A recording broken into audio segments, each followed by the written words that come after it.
Hello,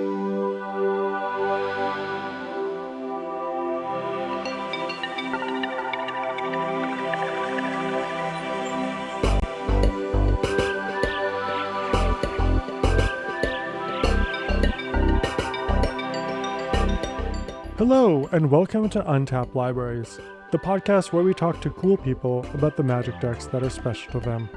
It's a me, Neil. And it's a me, Vinny. We are right at the end of Edge of Eternities, which has kind of finished off the year of Magic releases. 2025, to summarize, has had Innistrad Remastered, Tarkir Dragonstorm, and finally Edge of Eternities. That's it. Those are the only sets that came out. I think this is a pretty good pace. How do you feel about Wizards only releasing 3 sets this year? I mean, it's harkens back to the block system where they only had 3 sets a year. So, you know, it's a good pace. I feel like I can follow everything and I'm not really overwhelmed with any number of cards. Not endless preview season. Yeah. And, you know, even if not all 3 sets are for me, I feel like I can pick and choose the ones I like. And I really liked Edge of Eternities. Yeah, I think it was my set of the year. Set of the year. Yeah, with Tarkir and it were pretty close. I don't know if I had to pick one of them. Ooh, I think it would give it to Tarkir. Yeah, I really like the space science fiction-y stuff and just a lot of fun cards. But I really like Tarkir. There's something about big dragons and doing all sorts of fun multicolor stuff that I really enjoy. Definitely. We're also going to be heading to Commander Sealed in Rochester, which is the first time I've ever traveled more than like 5 kilometers to go to a Magic event. Magic? I know, yeah. I think we've done some of the local like events that are here in town. But yeah, we're going to be in Rochester, New York on September the 5th to 7th. If you see us, you won't recognize us because this is a podcast and you don't know what we look like. But if you're making small talk with someone and they mention that they host a podcast called Untapped Libraries, it's us. That's us. And honestly, even if one person did it, I would be pretty cool. That would be very surprising.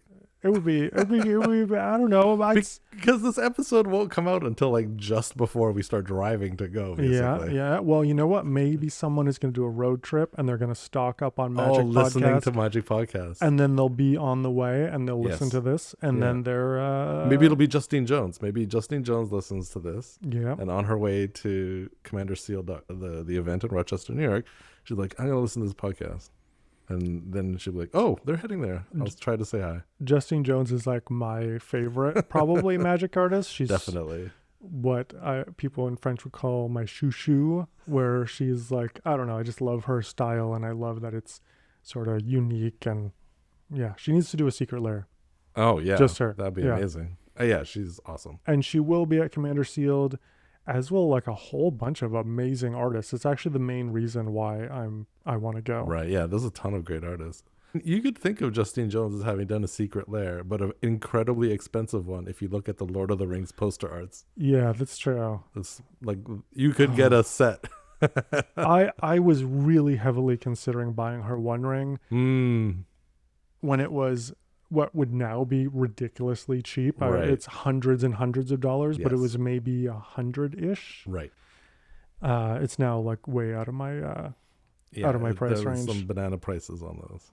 But yeah, there's Justine Jones, Mark Zug, Steve Belladin, Mike Burns, who did the amazing pixel art Secret Lair. I would love to get someone who works on Magic on the show. Like someone who works on Magic as an artist or a designer. Let's manifest this. Yeah. That would be incredible. All right, dear Magic designer, artists, producers, come on our show. Contact us at untappedlibraries@gmail.com. Great. All right, I think that worked. I think I think we're gonna get one person saying they know us at the convention. Yeah, and Justine Jones is gonna be on the podcast. Yeah, and someone else from Wizards of the Coast who makes Magic the Gathering. Yeah. Is going to contact us. Yeah, that's guaranteed now. Yeah. Now that we've said it on this incredibly popular and massively listened to podcast. Do you want to say hello to our guest? Yeah, let's bring in our guest for today. Today's guest, you know, we love having awesome guests. We love having awesome guests with awesome decks, and this checks both boxes. Let's welcome to today's show, Gwen. Hey, Gwen. Hello, I'm Gwen. Hi. Hey, Gwen. We're super happy to have you here. Yeah, I'm happy to be here. Yeah, we put out a little call for people to, if people wanted to join us. We kind of tapped out through our network, and you answered the call and came up with a really fun deck submission for us, all about attractions, Yes. which I'm super pumped to get into. What made you pick attractions as something to make a commander deck out of? The thing is, it kind of started with I put a lifetime pass holder, which is a 1 mana kind of grave crawler variant with attractions in my zombies deck because that'll be funny. And I realized I kind of really liked playing with the attractions, even though the deck didn't do anything with them because it was just a 1 mana zombie. That was like, I'll put this in my zombies deck. Went from I'm gonna there. read out lifetime pass Oh, holder just yeah, yeah, really yeah. quick for Sorry. people who don't know what it Yeah. is. It's a 1 black creature zombie guest, and these are from the unset. Which Unfinity. one? Unfinity. Yes. Yeah. And so lifetime pass holder enters the battlefield tapped. When lifetime pass holder dies, open an attraction, which is what this whole deck is about. Whenever you roll to visit your attraction or your attractions, if you roll a 6, you may return lifetime pass holder from your graveyard to the battlefield, and it's a 2/1. So it's a zombie that keeps coming back, but Yeah. also has a lifetime pass to any attraction. But it only comes back if you play attractions Yes. And if you roll a 6 and if you Yes. roll a 6. when you visit the attraction. Obviously, as a Magic podcaster, I know exactly what attractions do. But for our listeners, Yeah, for our listeners who aren't like us at all and might not know what an attraction we know is. attractions like the back Yeah. of our hands. Because we definitely did not go out of our way to not look up attractions so that we'd have something to talk about, because we don't know. We wouldn't do that. Right. Yeah, so maybe you could explain, Gwen, how attractions work for our audience. Yeah, of course. Not Right, us. right, right. So attractions, they go in a second side deck, and you can have a minimum of 10, maximum of however many you want. You can only have one of each though, as long if you're playing Commander or any other constructed format. After your draw step, beginning your pre-combat main phase, you roll a d6, and if you get a number that's lit up on the side, you can see on the right side, there's 1 through 6. If you get one of those numbers, you get that effect. Right. Basically, you're trying to hit Yeah, the buttons on the attraction. exactly. Yeah, it's Okay, it's a random chance if you get it. so some might only trigger on one number and some might trigger on like 3 numbers or Yes. something like that. I think they depending all on have how at least 2 that they trigger on. Okay, so you have Uh, at least a 33% chance of yeah, triggering. and they all hit on 6. None of them hit on 1. So those are always guaranteed. Interesting. I Yeah, never noticed that. yeah. Or is there like a particular one that you really like more than the others? Like Oh, that you're always happy to absolutely. draw? Yeah. What's your Well, number you one? don't draw. It's a random which one you get to, so you can't Right, like stack right. your deck in the order that you want them. My favorite is Storybook Ride, which on visit you exile the top X cards of your library, where X number of attractions you visited this turn, including this one, and you can play those cards this turn at the beginning of your next end step. If any of those cards are still exiled, put them on the bottom of your library in any order. Oh, that's pretty sweet. Yeah. Hmm. And It's a so nice you one. can visit more than one in a turn? Oh yeah, you roll the die and you hit all of them that have this like up. I see. So like I'm if now you beginning to understand. yeah. So each dice roll will trigger however many attractions you have open. So like if I roll a 4 and I have 2 attractions that have a 4 lit up, I will get both of those. Oh, pretty sweet. Oh, Yeah. that's really cool. Yeah, and you roll 1 dice for all of them. You don't roll multiple die. Right. Yeah, that's more efficient. You wouldn't want to be rolling a ton of dice. Yeah. So maybe we could also, just in terms of trying to understand how this mechanic works, I think we could maybe also read the commander, Dee Kay, Yes. Finder of the Lost, a zombie employee who is Demir, Mhm. 1 miscellaneous, 1 blue, 1 black. Miscellaneous. Yeah, or That's really an interesting way to visualize that. One miscellaneous. Because it's not colorless. yeah. Colorless is a different thing. This is one miscellaneous. They Yeah. should use that term. I'm very visual. I actually most often think of it as gray, Okay. just because it's a visual thing that Oh, my that's brain really I understands. actually Interesting. kind of like that. I might start doing that. Yeah, too gray. I like that. Yeah. Yeah. So DK, not to be confused with Donkey Kong. DK is a legendary zombie employee, 1/4. She has a lot of text. Okay. Take a big breath. When DK enters the battlefield, open an attraction. So that means you randomly take one from the deck. From the and- top so- and put it face Yeah, up. at the beginning of the game, you shuffle your attraction deck, you put it face down, and then you flip them up whenever you open it. You flip the top one whenever you open an attraction. They're like emblems or something. Like you Nope, they can't are non-token interact with them. they are non-token artifacts. You can Oh, interact they with them. are. So they are on the battlefield. They can Yep. be destroyed. They can be destroyed. Aha. But they don't go to the graveyard, they go to the scrapyard. Oh. Oh, interesting. So if you Okay. try to So if you destroy them, you can't get them back. interesting. It's worse than Exile. Yeah. So yeah. So when she enters, you open attraction, and then she has whenever you roll a 2, each opponent loses 2 life. You gain a life. No, One loses life. 1 life. You gain 1 life. Right. Whenever you roll a 4, you may tap or untap target artifact or creature, and whenever you roll a 6, return target creature card from your graveyard to your hand. That's pretty good. Yeah. So you're going to be rolling dice all the time in this deck. I assume. Not really, actually. The thing is Oh. that EK is actually kind of a redundancy piece. The deck doesn't really care about those other 3 abilities. It just wants to open attractions. So having one in the command zone is just really helpful. Mhm. So like if I draw like Deadbeat Attendant, which is 1 in a black for is a vampire employee that opens the attraction on ETB, I'll play that instead of DK. Oh, Because it's just faster and So more you're really efficient. just trying to open Yeah. as many attractions as possible. Yeah, exactly. Okay. And so you've got your commander, you've got your attraction deck. Mhm. You're trying to like play cards to get these attractions, from your attraction deck into play. Yep. And then you're trying to get as many triggers as you can. Yes. So what is the win condition? What are you aiming to do with them? So the win condition is Cyberdrive Awakener, which is 5 and a blue for an artifact creature construct, flying. Other artifact creatures you control flying. When it enters the battlefield until the end of turn, each non-creature artifact you control becomes an artifact creature with base power and toughness 4/4. Okay. So you literally attack with the attraction. Yeah, it's like Final Destination, basically. Or the theme park kills you. Yeah. So there's an artifact theme. There's also a bit of a blink theme, I see. Yes, that is to open the attractions because all my attraction openers open on ETB. Yeah. Okay. So I have blinks, I have clones to just open as many as I can. Oh yeah, I see Sakashima, I see Spark Double. So you're cloning. Yep. You're making copies. Yep. And then every time the copy comes in, you open another attraction. Exactly. You also have a Displacer Kitten, Yes. which I can imagine is probably a hot target when it hits the table on your side. Oh yeah. Mhm. So yeah, Displacer Kitten, 3 in a blue. It's a cat beast for a 2/2. Whenever you cast a non-creature spell, exile up to 1 target non-land permanent you control, like an attraction, or a creature, I guess. You don't want the attractions. I don't want the TTB, you flick want of the attraction. creatures. Yes, I want the creatures to That's open it. the attractions. Also, it's on ETB. cast. You don't cast the attractions. Nope. I don't think. You do not. Okay. So you're casting non-creature spells, so the attractions don't trigger it, and you're not blinking the attraction. So yeah, sorry, let me finish reading it. Whenever you cast a non-creature spell, exile up to 1 target non-land permanent you control.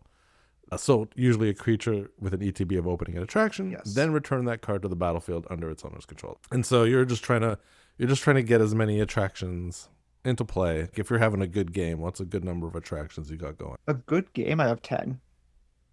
Oh, okay. Yeah. That must take a little while to go through all the effects. Like you must roll. Yes. It is like the one frustrating part of the deck is at the beginning of the turn I have to be like, okay, I'm going to do this, and then my turn starts. Mm. Right. Yeah. So you have a pretty involved upkeep. Yeah. Or a Or pre-combat main. It's the start of main Start phase, of right? pre-combat Not during main upkeep. phase. Yes. Interesting. Why do you think they moved it to the main phase and not upkeep? I'm sure I there feel like is a they've started- reason. I just can't think of what it is. Yeah, me neither. And I feel like they've started doing this.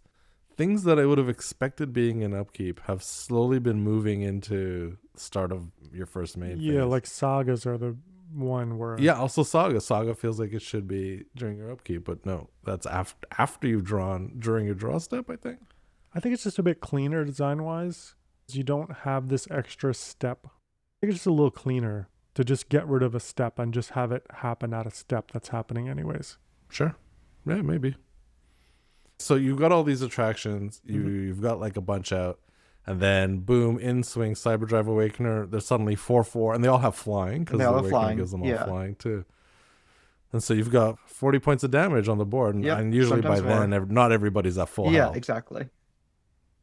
For the And I can game. also flicker the Cyberdrive Awakener next turn to do it again because I have so many flicker and Mm. blink and things. Ah. Yeah. That is making sense And I too. have That's a, pretty. what's it called? Rise and Shine too, which is a sorcery that does something similar. It turns all my artifacts into 0/0 artifact creatures and puts 4/1/1 counters on them. It doesn't give them flying, Aha. but it does make them permanently creatures. Oh, It's not huh. until end of turn, Rise Yeah. and Shine. Ah. Oh, I see. So you can either just do it on one Yep. or you can overload it. Yep. Yeah, so Rise and Shine is a blue and 1 sorcery. Target non-creature artifact you control becomes a 0/0 artifact creature. Put 4 +1/+1 counters on each artifact that became a creature this way, so that would be all your attractions. And then Overload means not just target non-creature, but all of them. So all your non-creature artifacts become 0/0s with 4 +1/+1. So yeah, very similar to Cyberdrive Awakener, but this is not until end of turn. It's just for the rest of the game. Yep. I love it. So I feel like you're kind of balancing multiple themes here, which I find sometimes is tricky when I try to do it. You have artifacts, you have blink, you have attractions. Do you ever have trouble getting them all to work together? No, actually, because they all feed into each other, you know? Because the Yeah. blank is what gives me the artifacts. The attractions are my artifacts. Mm-hmm. As long as I have a attraction opener in my opening hand and some way to flicker it, I'm pretty much off to the races. There is a little bit of a balance, I guess. I'm trying to Mm-hmm. decide like how many flicker spells I need. They're probably never going to print more attraction openers, but they're going to print more and more flicker spells. Mm-hmm. So it's kind of just like picking and choosing the ones that I think are the best, like trying to keep a good number of them in there, that sort of thing. Mm-hmm. I also see that you have quite a lot of clone effects. You have Auton Yes. Soldier, you have Flesh Duplicate, Mhm. you have Sakashima, Phyrexian Metamorph, Spark Double. Mhm. I assume these are because they haven't printed enough attraction cards. Openers. Yes, And never will. secondary. Those are pseudo attraction opener cards because they enter the battlefield as a copy of an attraction opener. And you've also got some doublers, Yes. like Pan Harmonicon. Mhm. We've got Virtue of Knowledge. We've got Fractured Realm, which is the room that doubles. Oh, yeah. So all of these ETB doublers are pretty Yeah. sweet. And the funny thing about Fractured Realm is it doubles all triggers. So it doubles the attraction visit triggers as well. Oh, wow. yeah. Yeah, it's not just ETB. It's Yeah. just a triggered ability. Yeah. So, yeah, Fractured Realm. It's part of a room from Duskmourn. Fractured Realm 5, blue, enchantment room. If a triggered ability of a permanent you control triggers, that ability triggers an additional time. The other room is Mirror Room, which is when you unlock it, create a token that's a copy of target creature you control. Great for Yeah, which is also really good. triggering Yeah. ETB creatures. Nice. Except it's a reflection in addition to its other abilities, which is sweet. Yeah. So both halves are great. And Yeah. then Panaharmonicon, an artifact costs 4. If an artifact or creature enters the battlefield, it causes a triggered ability of a permanent you control to trigger, it triggers again. And Virtue of Knowledge, it's the same thing. If a permanent it's the enters same triggers, thing. you get another one. Edge of Eternities also had the Starlight Yes. Vocalist. Star that's right. Star something vocalist. I need to get one of those, but I'm super Starfield Vocalist. Starfield Vocalist. I'm super picky and I really want the Japan Showcase one, so I'm waiting till I can find one of those. Mm. Nice. Are you someone who carefully curates what edition of a card Yes, goes if you into a will deck? notice, this entire deck except for Cyberdrive Awakener is foil. I definitely noticed. I Yeah. actually noticed that your card choice is like immaculate. It is Yes. like every single one. I'm like, oh yeah, that's the best one. Yeah. I don't know if the version I see on Moxfield is exactly the same way that you have it on paper. Well, so many great It aesthetic should choices. be. I think it should be. Really, so many nice, beautiful. What's your cards. favorite picks here, Neil? Oh, that's a really good question. I really like, I'm just looking at this. I love the Clever Impersonator. Mhm. We have the serial version of Sakashima of 1,000 Faces. Yeah, the Clever Impersonator is by Ryan Gonzalez. It's the Secret Lair. I also love this Rapid Hybridization. Yeah. I must have missed this one. It is so beautiful. By artist Kozendan. It is a stunner. I think I might try to seek one out because it's so cool. A lot of this deck is kind of beauty over power in some ways. Like I would never run Disdainful Stroke in a deck ever, but because there's this awesome Cowboy Bebop Oko one, I'm running it in the deck. Mm-hmm. It's not horrendously bad. It's not my favorite counter It's spell not. in It's the not a world. card you see that often. Yeah. But that Cowboy Bebop version is It's so pretty pretty. awesome. Really nice. You have the Box Topper Tezzeret Master of the Bridge. Yeah. Oh yeah, and the Bruvak the Indiliquent Gwendiloquent. counterspell. Yep. Which is really really nice. Yeah. And you have Saw in Half, which I noticed on your YouTube channel you cite Yes. as your favorite card. Favorite And card also ever. seems really great here because it makes It's you so two good. attraction makers. Yes. Yeah. Yeah. Sawn half instant, 2 in black, destroy target creature. If that creature dies, this way its controller creates 2 tokens that are copies of that creature, except their base power is half that creature's power, and their base toughness half that creature's toughness, round up each time. So basically, you get like a double clone ETB. Mm-hmm. Yeah. And then with ETB doublers, that's 4. Yeah. That's pretty sweet. Yeah. Love that card so much.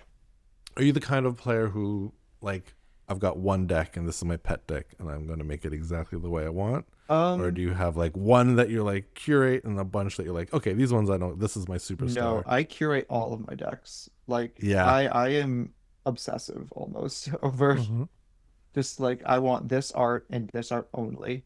It's like, I will buy new versions of cards I already own if I find art that's prettier. Ah, Just to switch it out. I love that. Yeah, it's a whole thing for me. What are some of the highlight picks for you? I love the Infinity Watery Grave. The borderless shocklands from that set were so gorgeous.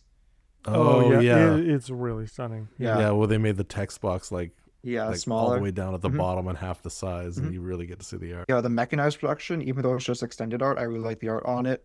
I wanted to get it in Surge foil, but I was happy enough with it in just regular foil. But I do have in Surge foil Auton Soldier, which is my favorite clone in the deck. Auton Soldier is really cool because it gives the creature myriad. Yes. So you attack and you make 3 copies, two copies, attacking the other player. So you basically get the ETB and then the attraction, which is pretty awesome. Wait, you make 2 copies? Yeah. Whenever a creature with myriad attacks, you make a copy attacking each other opponent. Okay. That you didn't attack. So it's basically like replicates. Oh, I see. Yeah, the 'cause I'm attacker. counting me. I'm like, why doesn't it make 3 copies? But you're not attacking You're yourself. not attacking yourself, hopefully. You can tell I don't play with a lot of myriad. Right. Wow. You know what? I also love the Whir of Invention. Yes.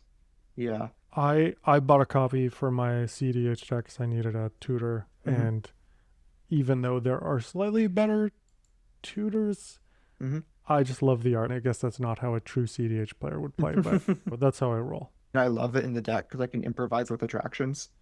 Because Yeah. they are of course. artifacts. Yeah. And this is the word of invention by Brian Chippendale. Yeah, I'll read it out. X, triple blue, instant improvise, a search lever for an artifact card made by extra less, but on the battlefield then shuffle. Perfect. And in a similar-ish vein, you also have one of my sort of like favorite little unknown cards, Inspiring Statuary. Yes. Which is this very weird mana rock. For 3 mana, all it does is non-artifact spells you cast have improvise, which basically means it turns all your little tokens into mana rocks, but only for non-artifact spells. Oh, interesting. I play this in an equipment deck where I have a bunch of equipment lying around, not like effectively not doing anything. And even when it's attached to a creature, I can still tap it to improvise a spell. Well, yeah, I guess you can use it for your attractions because they don't tap. Yep. Yeah, Tap them for perfect. improvise. It's perfect. I love it. Also, your Panharmonicon becomes a mana rock. Yeah. Or Conjurer's Closet. It's kind of funny because like this is a artifact that doesn't run a ton of artifacts in it because they're all in my side deck. yeah, it's true. There's 9. Yeah, according 9 to artifacts, Moxfield. but 22 attractions. So It's like I have a 122 card deck basically. It's like, and all of my good That's artifacts are in one deck that I can just access at any time. yeah, there's all juice, all killer, Exactly. no filler in there. Well, it's mostly filler actually. The attractions aren't very good. So how is this deck from like a power level point of view? It's technically a 3 just because of the number of tutors in it. But it's really hard to judge because it does a lot and it wins games. But the things that it does aren't like super notable. I'll be like, okay, roll for attractions. I got a 4. I'm going to scry 1, make a token, mill 3 cards, put 1 back in my hand. It's like I've just done a bunch of things, but none of them were like super duper impactful. Right. So it looks scary because I'm just going to do like 5 things on my pre-combat main phase without spending any mana on it. But it doesn't progress my game plan in a meaningful way. Mm-hmm. Yeah, as I can see, you're doing like lots of stuff, but they're all like create a 1/1 creature. Yeah. This creature must be blocked. Yeah. Put a food token. So it's not Yeah. like immediately scary. If I saw this at the table, Mhm. I wouldn't be like, oh, this person's the arch nemesis. Like we've got to take them Yeah. down. And I'd be like, oh, they're doing stuff. I'm gonna wait to see what happens, and you're slowly building up yeah. advantages. Some of them are just straight up irrelevant. Like the ones that give my creatures like +2/+0 or +1/+0. I don't attack much in this deck, Right. so that doesn't really do anything. Or the ones that like target creature must be blocked this turn. I usually choose opponent's creatures because it's funny. How do people react to this deck? Do they completely leave you alone because they just hear attractions and think like, well, I don't have to worry about The that deck? opposite, actually. I've had some games where people are like, I don't know what you're doing and I hate it, so I'm going to Yeah. attack you. I don't know what this is, so I must attack. Yeah, and it's like, that's the greatest compliment you've ever given me. It is kind of like a mixed bag. Sometimes people are like, oh, it's just silly attractions and they ignore me until I win. Yeah. Or they're like, I'm going to kill you right now. I'm like, okay, I can't do anything about that. And I die. Hmm. I just noticed this attraction merry-go-round. Yes. Which is when you visit it, creatures you control with power 2 or less gain horsemanship until end of turn. That's pretty good. And so horsemanship, they can't be blocked except by creatures with horsemanship. And the origins of horsemanship, you don't see it, and it's perfect for an unset. You don't see it in a Magic card very often, but they created it to be an alternative to flying for their 3 portal set, which is to be released in China. And so they're like, oh, we don't want flying creatures. What are we going to do? Horsemanship. Pretty rad. Yeah, Yeah. it's basically, it's not quite unblockable. Yeah. I said I don't attack, but that's not true. Because I have like the Auton Soldier that wants to attack. Mm-hmm. And sometimes getting that in is hard because it's usually a copy of a 1/2 or a 1/4 creature. Mm-hmm. And I don't want it dying immediately. So something like Merry-Go-Round is super helpful because like, oh, that's horsemanship. Now I'm going to poke you for 1 damage. You can't block it. Right. So while you're playing your game, these cards are coming out. Early on, you're not really attacking. What's your defensive game plan? Looking innocuous, which is Okay. hard sometimes. Yeah. The deck used to run Propaganda as a deterrent, Right. Mm-hmm. which is you opponents have to pay 2 per creature to attack you. But I cut it because this deck is super hard to add new cards to because all the slots are taken by something that the deck needs. So it's like if this isn't opening the attractions or drawing me more attraction openers, why is it in the deck? Mm-hmm. Right. It is possible I just get like steamrolled early if I can't build fast early turns. I feel like you can slow roll things too by Yeah. just emphasizing how goofy the names of things in this deck Yeah. are. There's like Clown Extruder, Foam Weapons Kiosk. Those are in the attractions. Yeah. And then some of these, like I just have in my notes, Vidalcan Squirrel Whacker, just written as the name, which is a creature in the deck that I have never heard of. What does it do? What does it do? As Vidalcan Squirrel Whacker enters the battlefield, roll a 6-sided die twice. Its base power becomes the first result, and its base toughness becomes the second result. And then it says if you would roll 1 or more 6-sided die, instead roll them and you may exchange 1 result with Vidalcan Squirrel Whacker's base power or base toughness. That's a lot of stuff going on. Yeah, at 4 the same blue time. and 3. I guess, yeah. So you're rolling the 2 die, it becomes the power and toughness. Mhm. And then when you're rolling to visit attractions, you can Yep. pick either of the numbers that you Yeah. rolled. So it's like saving a dice roll almost to be Yeah. used later. Mhm. Were there any other dice rolling cards that you were able to put in this deck? It used to have a lot more, but again, I kind of moved the deck away from die rolling.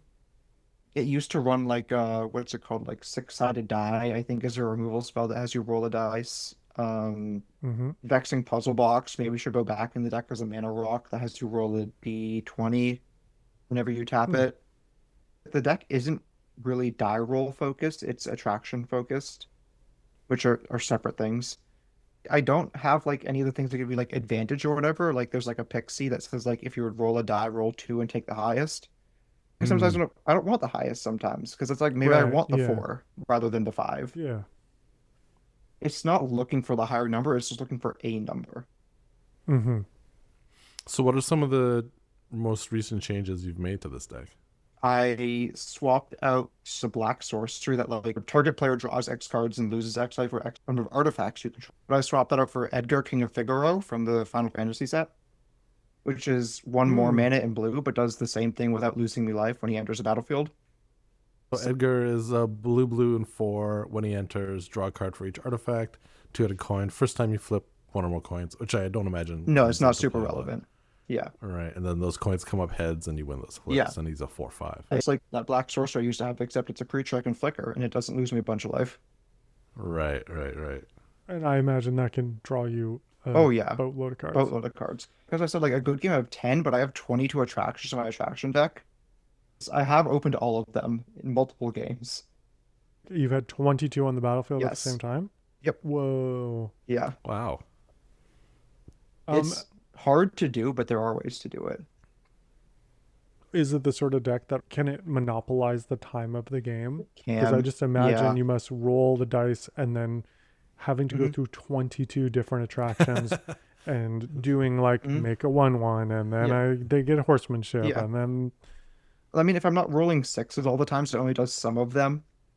But Right. it's like if I roll a 6, I do have to go through like meticulously read each one, do the thing. Right. So it's like at some point like I don't want to roll a 6 anymore. Please don't give me a 6. But no, if I'm rolling like a 3 or a 4, it takes like no time at all. Right. Right. And I noticed there's also sticker sheets for this deck. oh, yes. oh my gosh. I totally did not pay attention to Infinity. And back in the day, when like Unglued came out, I was all over that set. But for some reason, Infinity, I was just didn't have the mental bandwidth to process it. So I don't actually know what stickers do. So Yeah. can you walk us through that? Yeah, so stickers there aren't a big part of the deck, but I did add them recently. So you get your sheets. At the beginning of your game, you shuffle your sticker deck. You choose 3 at random that you play with that game. When something instructs you to like place a sticker on something, you can do name stickers and art stickers for free, or you can pay a number of tickets for the ability and power toughness. Oh, I see. So Okay. I'll read one out, I guess. So there's Giant Mana Cake, which are the 3 name stickers. It has a couple little art stickers. You can pay 2 tickets for when this permanent leaves the battlefield, create 2 food tokens, or 4 tickets for when this permanent dies, you may destroy target non-land permanent. Ah. You can also pay 2 tickets to make a creature into a 3/3, or 3 tickets to make a creature into a 6/2. Stickers also stay on the Yes. creature so long as it's in a public zone, right? Graveyard, exile, battlefield, they stay on. But not command zone. Yes, command zone. Command zone, right, right. So some of these effects, because you have blink effects, the stickers will stay on. Yep. Even when you blink the creature Yep. out, which is that's pretty cool. I picked some of these very specifically. Like the one I just read, when this permanent leaves the battlefield, make 2 food tokens. It's like I Yeah. flicker, it makes 2 foods. Artifacts. Yeah, more Yeah, artifacts. perfect. Uh-huh. There's also when this permanent dies, you may destroy target non-land permanent. Yeah, for 3 tickets, I have one that says when this permanent leaves the battlefield, you may destroy target artifact or enchantment. Oh, Okay, I yeah. realize we're on a tangent, But it's but- part of the deck. but to do a tangent on the tangent, what are the tickets? Yeah, what's generating tickets in your deck? Tickets are kind of like energy in that they're like an additional resource. Okay. Yeah. So you'll have things that say like when this enters the battlefield, you get 2 ticket counters, sort of thing. Ah. And then whenever something says put a sticker on something, you can spend those counters. You can't just spend them whenever. You have to do it specifically when something says put a sticker on something. You can So spend what them. in your deck makes you tickets? Scampire. And that's it. That's it. Okay. So Scampire is a 2 in black vampire employee. When Scampire enters the battlefield, you get a ticket, then you may put a sticker on a creature card in your graveyard. And then it has an ability 3 in a black, activated ability, return target creature with a sticker on it from your graveyard to the battlefield. That creature gains haste, and then exile it at the beginning of your next end step. Activate this only as a sorcery, and it's a 1/3. So there's a lot going on, but you're getting 1 sticker on an ATB, and then you can put a sticker. You get a Yes. ticket on ATB, and then you can put a sticker on a creature card in your graveyard. Okay. So stickers and tickets are don't seem to be a main theme of the No. deck. They just are a thing that happens sometimes. Yeah, it was kind of like a debate whether or not I add this to the deck because there is also an attraction. For the longest time, I was running 21 instead of 22. There's 22 legal attractions in Commander. I had Costume Shop on Visit. You put a sticker on non-land permanent you own. At first, I didn't have that in the deck because I didn't have a way to effectively utilize the stickers. And it was like I could add one more attraction to my attraction deck, which is actually super helpful. So I wanted to find a way to do it effectively. I did a lot of work going in between, like, okay, so I have this many ticket cards, so I have this many ticket cards. And eventually I settled on all I really need is Scampire because It also synergizes somewhat with the flicker sub-theme because I can flicker those creatures that reanimate so they don't exit at the end of turn. Mm-hmm. And I can also flicker it to get more ticket counters. Right. But it doesn't come up super often, and it's not like a big part of the deck. I just kind of wanted to have it in there to see if I could. Does anyone like roll their eyes when they see this deck? Because there's a certain part of the Magic community, like in the opening, I was joking that there was only 3 Yeah. releases this year because there was a whole thing. I don't know if you saw the EDH Rec did. Yes, I did. They basically did a poll to see like what Yeah. the least popular sets of all time Mm-hmm. were. I So Mhm. basically, the number 1 was Ether Drift. The number 2 was all UB sets. Mhm. Number 3 was Dragon Maze. Number 4 is Fallen Empires. Mhm. And then we have Final Fantasy, Karlov Manor, Aftermath, Assassin's Creed, Homelands, Spider-Man. Ether Drift thematically was not my favorite set, but like design-wise, it was well made, well Yeah. constructed. Agree with that, by the way. I think Aftermath is a fine set. I think I like the cards. Yeah. I The- don't think you The get cards great were value on good. the packs. The presentation was poor. Yes, I think I agree with that. But you say there's not great value. Basically, they cut out a bunch of commons that aren't worth that much anyways. You're just getting less cards, but in theory, you're getting the better cards, and that set had a bunch of pretty good stuff in it. Sure. Same with Assassin's Creed. Yeah, Yeah. I think it was the same thing with Assassin's Creed. They both had the same problem. And maybe it is just a perception thing. Yeah. Yeah. This feels like a good time to mention that I used to work at an amusement park at Oh. the attractions. Whoa, you did. Yeah. So Whoa. for 2 summers when I was in college, my job was working here at La Ronde, the amusement park. Oh, that's And I worked the games where people would try to throw the ball in the basket or knock down the milk bottles and try that to were win a actually prize. filled with concrete. Well, and this is the impossible thing. to knock So over. the thing that made me think about this was Scampire, because clearly they're like the attraction workers are Yeah. scamming you, and like you just said, like it feels like there's a perception that these games are unfair, and I can assure you they're regulated. Like at least here in Montreal and Quebec, they're regulated as lottery games, so they have to pass the board. Whoa. And they have to be inspected and maintained so that they are fair for the audience to win. Now, these traveling ones, I don't know how regulated they are, but the ones here in Montreal are regulated. And we were very careful to make sure that they were very winnable. Now, that isn't to say the odds aren't against you. Right. So they are made to be very difficult to win. But we did have winners, and we did have people picking up prizes. They were all, I'm not going to say fair, because they are definitely stacked against Right. the player.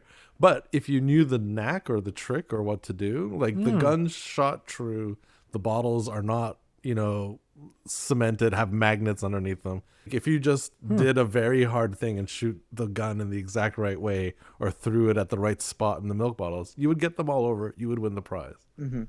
But this is definitely something that's making me think of that time. Because when you work those games, so many people get matty. One, the Right. people who won't play will call you all sorts of names for trying to rip people off.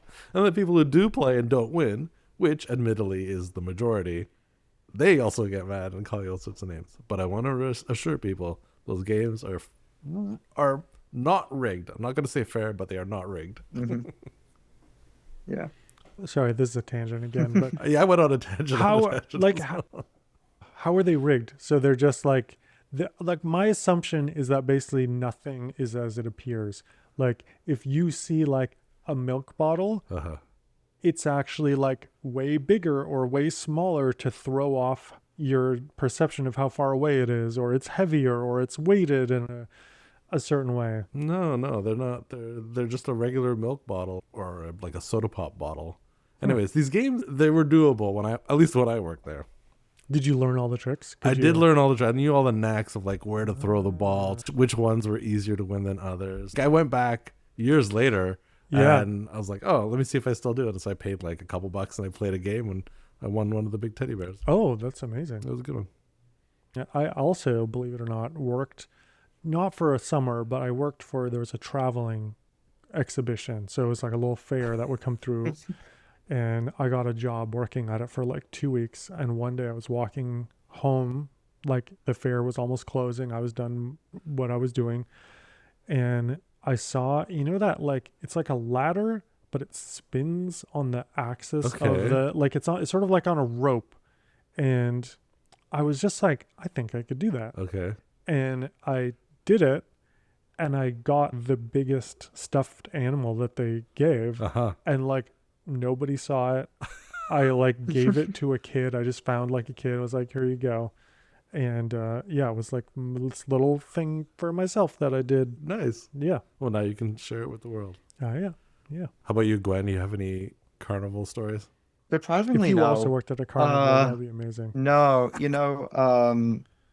I'm scared of Ferris wheels. Fair, fair. I don't really have a carnival story, but this is what I should kind of go back. This you're kind of saying that people roll your eyes at it, but no, it's like you get talking about it. Yeah. It's like what we Yeah. just did. It's like people might roll their eyes, but it's like it's a conversation starter. It's something interesting to play with. Totally. People are like, oh, it's not real magic. It's an unsaid. It's pushing the boundaries of what magic can Hmm. be. Yeah. Absolutely. This is the prototype for the next generation of magic cards. That's what unsets are. It's like the testing ground. Yeah, I think they get to play with stuff that don't Yeah, quote unquote work within the rules of magic, because there exactly. are Yeah. ideas that are fun to do, but then Hmm. you're like, how do you do this in a real magic And then, game, or like yeah. would be unfeasible in, say, a tournament setting, but are fun in like casual setting. And Infinity did push that more by putting some of it in, like they got rid of the silver border and they put everything under like the Right. Hmm. acorn stamp, and then it was competitively playable and it was too good apparently because Name Sticker That's Goblin right. ruined everything. Yeah. And Um, the dog planeswalker yeah. became playable in Legacy or Yeah. something very silly. But I don't think that's a bad thing. I think all sets are gonna have cards like that, and it's just maybe Hmm. some of them are funny, and that's not bad. No, I love a sense of humor. I love a Exactly. game that doesn't take itself too seriously. Yeah, I always say Magic is at its best when it's not taking itself super seriously. Agree. Yeah. To be honest, this deck actually kind of inspired me. Maybe I'll see if I actually do it. There's Ooh. a creature from the same unset called Megar of the Yes, Magic yes. Strings. And I briefly had it assembled as a deck, and then I undid it and turned it into another deck. But seeing this, I've actually started to drag out some of my cards for Megar, the Magic String. So Hmm. it's a very weird card. It's What does it a do? it's a gray, a Hmm. black, and a red Great. for a 3/3 Minotaur Performer. And you can pay a gray, a black, and a red as an activative ability. That's note the name of target instant or sorcery card in your graveyard and put it into the battlefield face down. It's a 3/3 creature with whenever this creature deals combat damage to a player, you may create a copy of the card with the noted name and cast the copy without paying its mana cost. Oh, interesting. And also, if the creature would leave the battlefield, exile it. Right. So it's this like shell game where you have all these face down cards that if the right one hits you, maybe it's like a 9 mana sorcery or Sure. Or an extra turn, or or a treasure cruise or something. oh well, yeah, it doesn't have blue, but yeah, it Oh, could be right. a breach the multiverse or Sure. some ridiculous thing. And I'm seriously toying with playing it That's or with fun. reassembling it, Yeah. which I think was because I saw your deck and I was just thinking about Hmm. goofy Yeah. magic. I'm trying to do something different. Yeah, I think more Magic players need to embrace the bit. That's kind of what I did with this deck. It's like, can I Mhm. Yeah. make artifact? Just can I make attractions as efficient as possible? It's like, can I take this stupid mechanic from this silly set and can I make it into a beast? And I did. And it's like, if you just put your mind to it, you can build whatever you want, really. There's also something sort of nice about the fact that they will never print another attraction Exactly.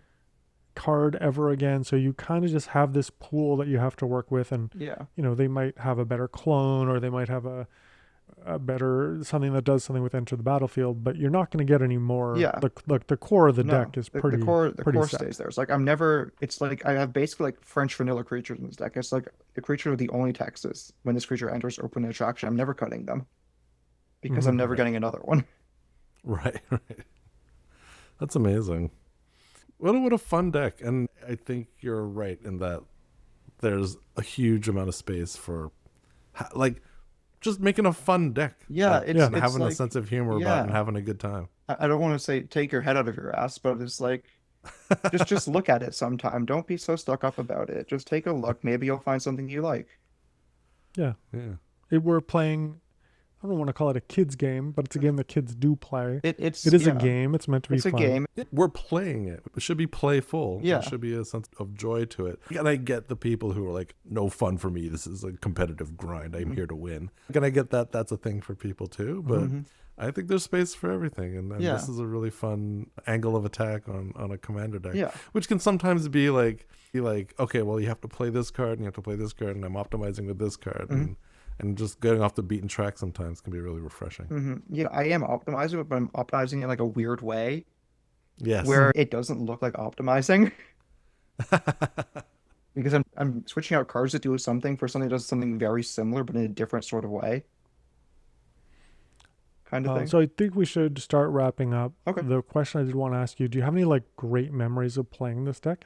Oh, geez, so many. Having 22 attractions out. No, I mean, every time I've done very that, satisfying. well, actually, the best thing I've ever done with this deck is I was playing at my local game store, and the owner came by and was like, "What the hell are you playing?" And I'm like, "I'm playing attractions, man." And he's like, "Okay, cool." And he walked away, and then when he walked back, I had 22 attractions on the battlefield. Like, what the hell did you do? I'm like, "I'm playing attractions, man."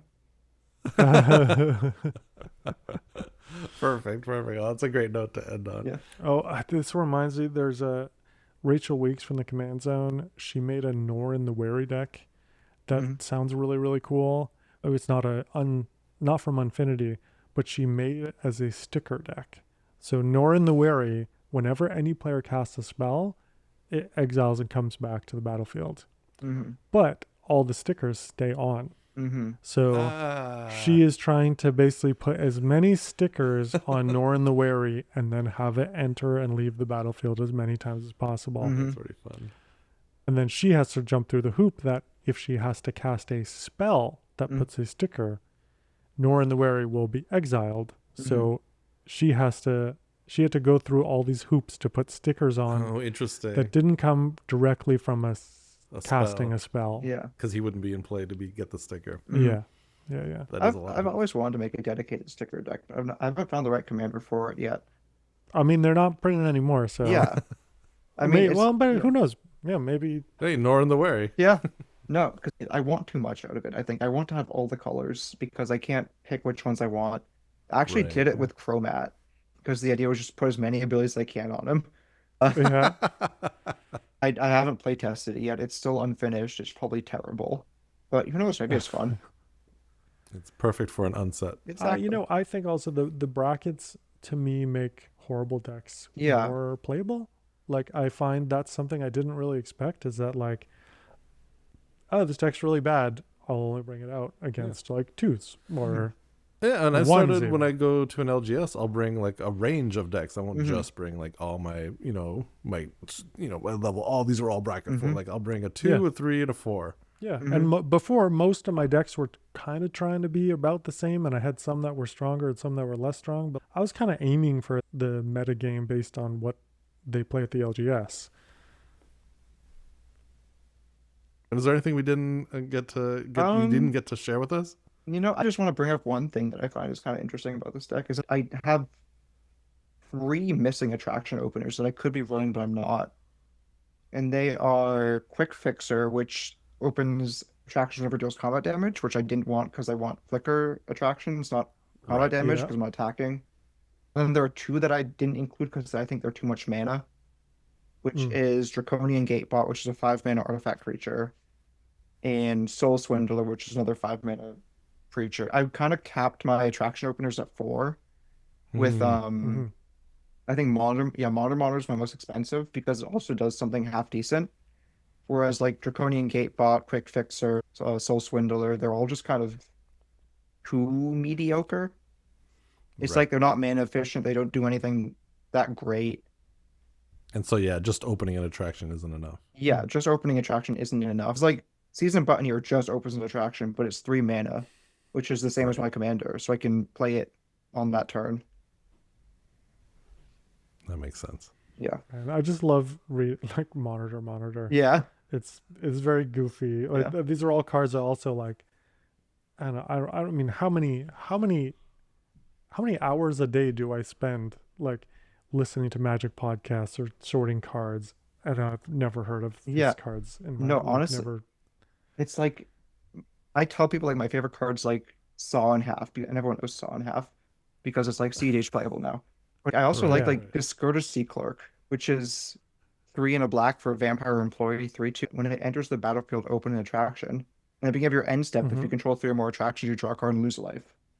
So it's like Phyrexian Arena Mm, on Oh, an attraction opener, but it draws on your end step, so it's good. yeah, that's really good. that is Yeah. sweet. What a super fun deck, Gwen, Yeah. and thanks so much for sharing it with us, because I hadn't really known what Unfinity stuff did with the Hmm. stickers and the attractions, but having seen it now, I totally get the fun parts of it. Yeah. Really cool commander deck. Hmm. An impeccable choice with the art Thank you. selection and the secret layers and the Yeah. foils. It Hats off. looks Mhm. really nice. Yeah. All right, well, thanks for joining us. That was Gwen. What a wonderful trip that was. Yeah, that was great. It was really cool Yeah. to get a deck that I would have not seen this archetype No, it's before. like so completely different from any deck that I've encountered in my commander games. Yeah, that's great. Thank you so much. I'm so happy to have you share this with us.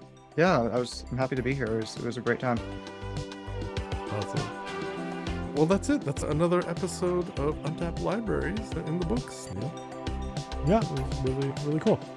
You can find us on Blue Sky and YouTube as Untapped Libraries, all one word, as well as Moxfield, where all of our guest deck lists, including this one, and they're all available there. Our music on our podcast is made by Sparkling Water. You can find all of their music wherever you get your streams. Untapped Libraries is a proud part of the Podcavern Network, found at podcavern.com. If you have any questions, comments, or attraction stories about you working at a carnival, we can be reached at untappedlibraries@gmail.com. Thanks for listening, and keep building.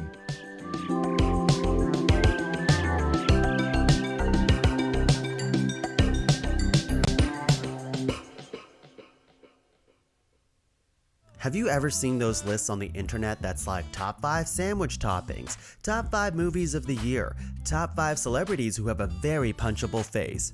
You know what I'm talking about. The point is, all these lists drive us crazy because we have no idea who made them and how they even narrowed down their top 5 list. That's where my podcast comes in. My name is Tung La, and I am the host of Ranked, top 5 lists of stuff that don't matter. In every episode, with the help of a motley crew of self-proclaimed experts, we debate, battle, and work together, showing you the entire process of how we got there to create a top 5 list of any and every topic we can think of, like top 5 brunch menu items, top 5 fictional dogs, top 5 90s songs, top 5 Steves? The list goes on, and we will not rest till we rank basically everything. So join us every second Thursday in the Pod Cavern for Ranked, top 5 lists of stuff that don't matter. Top five, top five, top five.